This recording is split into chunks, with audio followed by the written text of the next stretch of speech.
And speaking of election, I keep wondering how Paul Biya of Cameroon, how he was able to secure 78% of the votes last year, which made him retain power. In fact, the day that America was re-electing Barack Obama, Paul Biya was celebrating his 30th year in office. I'm not kidding you. I'm serious. 30 years. Yes. The guy has been there since 1982. And before that, he was the prime minister for 7 years. Seriously? Haba. That is too long now. Biya. Paul Biya.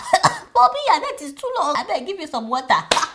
To have the same president since 1982. The devil is a liar. Just imagine if you're 30 years old and you're from Cameroon, the only president you have ever known in your life is Paul Biya. Kai, I pity you. Even though he's 79, yes, the guy will be 80 next year now. He has declared his intention to contest in the next election. Do you know that while Paul Biya and his wife, yeah, please put up the picture of that woman with the makeup. Yes. What this?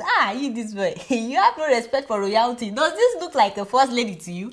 You are playing with your job. Yeah, that one. Chantal Biya. Adore. Yes. So while Paul Biya and his wife and all their supporters were celebrating 30 years in office, opposition party decided to march in protest, that enough is enough now, 30 years, you need to go. But guess what? A large number of well-armed policemen and women were deployed by Paul Biya to disrupt the march. So they used water cannon, tear gas, and other weapons to disperse and brutalize thousands of activists. Imagine, in 2012, they are beating up journalists and confiscating phones and cameras, especially the cameras of those that were trying to film the brutalization as it was happening. Despite all this, some Cameroonians still believe that this man, Paul Biya, holds free and fair election. Have you forgotten? Under his regime, Cameroon won the title of most corrupt country in the whole world twice in the 90s. Twice.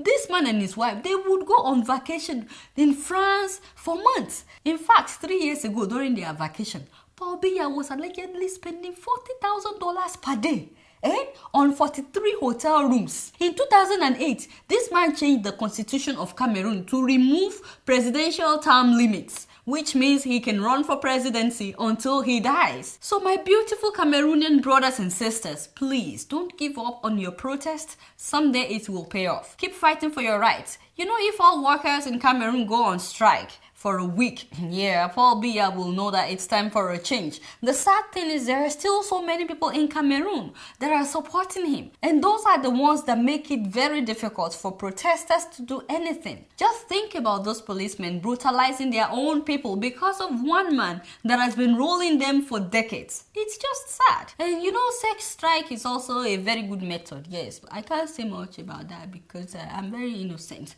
But I've heard from people that I experienced that it's a very good way of getting men's attention. That if there's no for a week, that you can easily get a man's attention. Yes. So if all those men that are supporting him, if only their wives can, if they can just agree to go on a sex strike for a week, there will be a real change in Cameroon. Yeah, I'm just keeping it real.